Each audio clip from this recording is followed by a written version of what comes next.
Hola, ¿qué tal? Mi nombre es Yeselaine Estrada Contreras, soy estudiante de la Universidad Autónoma de Sinaloa.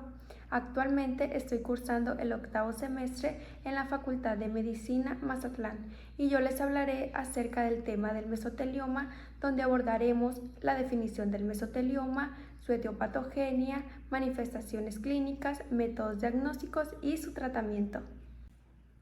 El principal objetivo de este video es transmitirle a toda la comunidad información en base científica de una manera sencilla, eficaz y fácil de entender sobre temas actuales de oncología.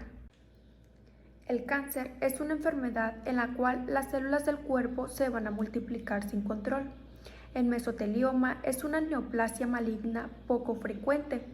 Este es un tipo de cáncer que se forma en la capa delgada del tejido que reviste a muchos de los órganos internos. Esta capa delgada de tejido se le llama mesotelio. El tipo más común de mesotelioma se forma en el tejido alrededor de los pulmones, conocido como la pleura, y a este se le llama mesotelioma pleural.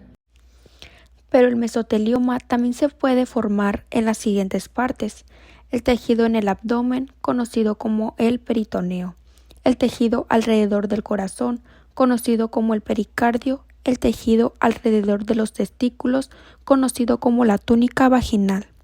El mesotelioma más frecuente, que abarca hasta un 70% de los casos, es el mesotelioma pleural, seguido de un 20% de los casos el mesotelioma peritoneal, siendo el más raro y poco frecuente el mesotelioma de la túnica vaginal.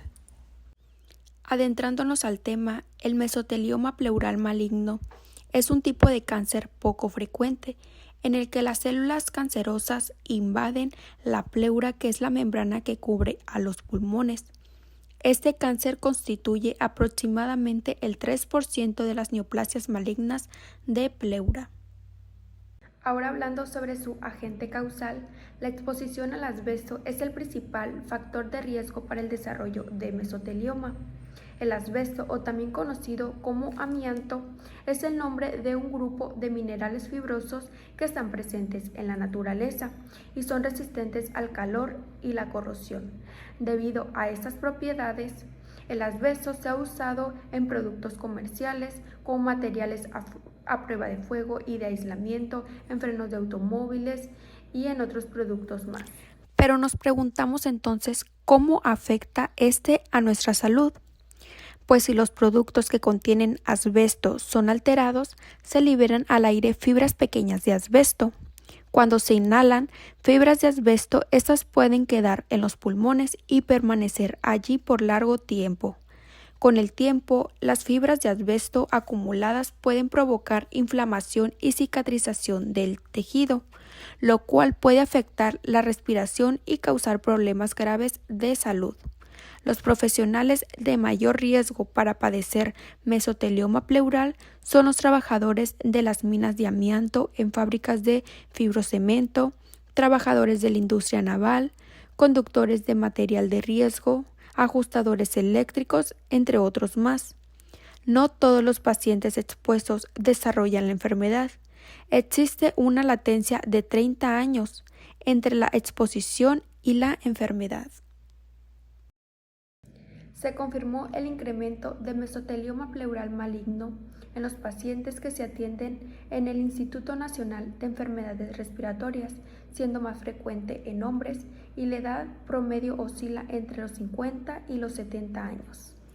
Hablando de su anatomía patológica y sus tipos histológicos, el mesotelioma es un tumor muy heterogéneo, por lo que su diagnóstico es muy complejo debido a que en algunos casos suele ser difícil diferenciar entre otras entidades pleurales, tanto benignas como malignas.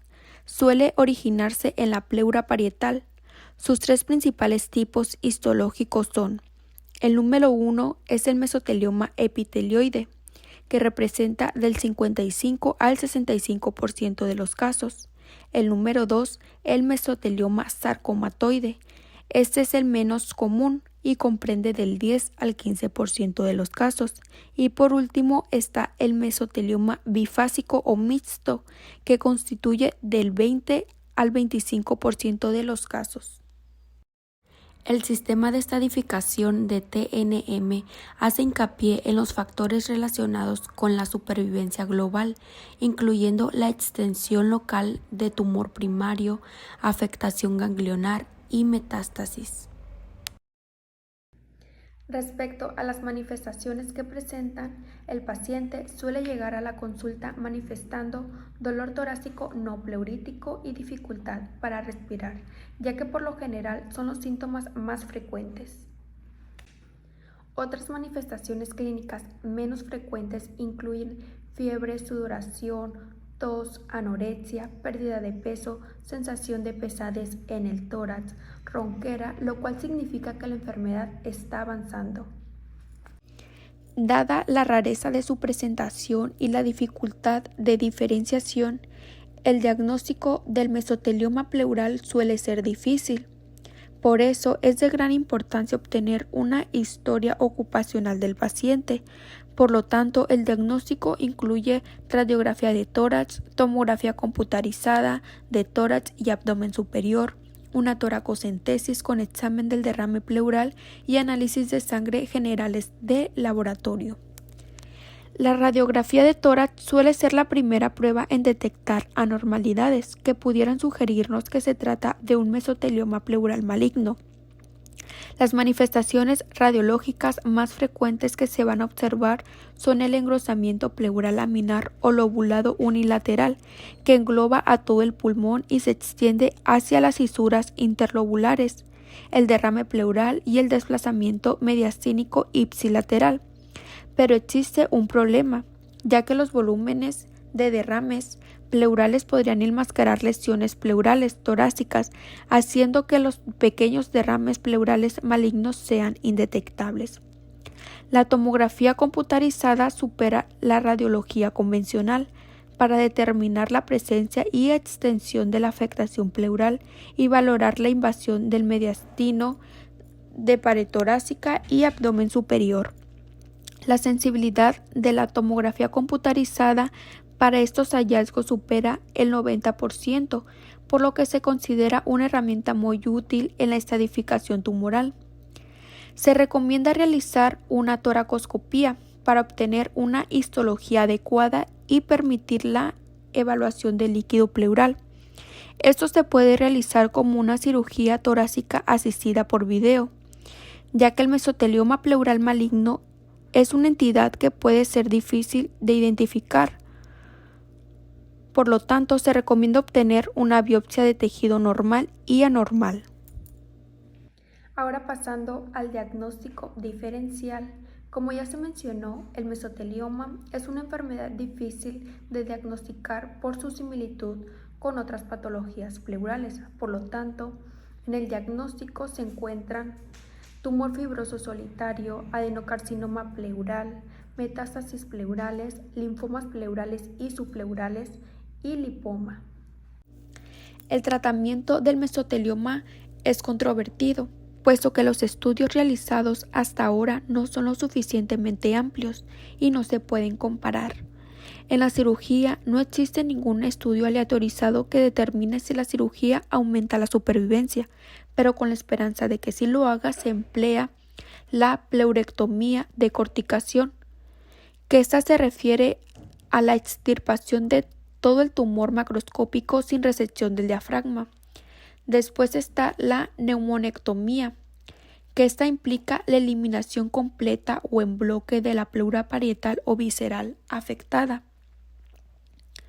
Después está la neumonectomía extrapleural, que consiste en la resección del pulmón colocando una prótesis en la zona del diafragma. Para la quimioterapia no existe un tratamiento quimioterapéutico estándar para el mesotelioma pleural, pero estudios recientes demuestran que la combinación de cisplatino y pemetrexed aumenta la supervivencia con respecto al cisplatino solo. La paliación de los síntomas se centra en la dificultad para respirar y en el dolor torácico. Su control puede ser con opiáceos. La radioterapia produce una mejoría en el 50% de los casos. También se recomienda la terapia fotodinámica y la terapia génica, ya que las mayores esperanzas se sitúan en este tratamiento. Hablando de los factores pronósticos, aunque son difíciles de determinar debido a la baja incidencia de esta entidad, se relacionan los siguientes: el mal estado general de salud, el sexo masculino, edad mayores de 75 años, tipo histológico no epitelial, plaquetas mayores de 400.000, disnea, leucocitos mayores de 15.600, anemia, pérdida de peso y dolor torácico. A medida que el mesotelioma pleural se propaga en el pecho, ejerce presión sobre las estructuras de esa zona. Esto puede causar complicaciones tales como falta de aliento, dolor en el pecho, dolor causado por la presión sobre los nervios y la médula espinal, acumulación de líquido en el tórax que puede comprimir el pulmón cercano y dificultad para respirar, y propagación continua del cáncer a otros órganos.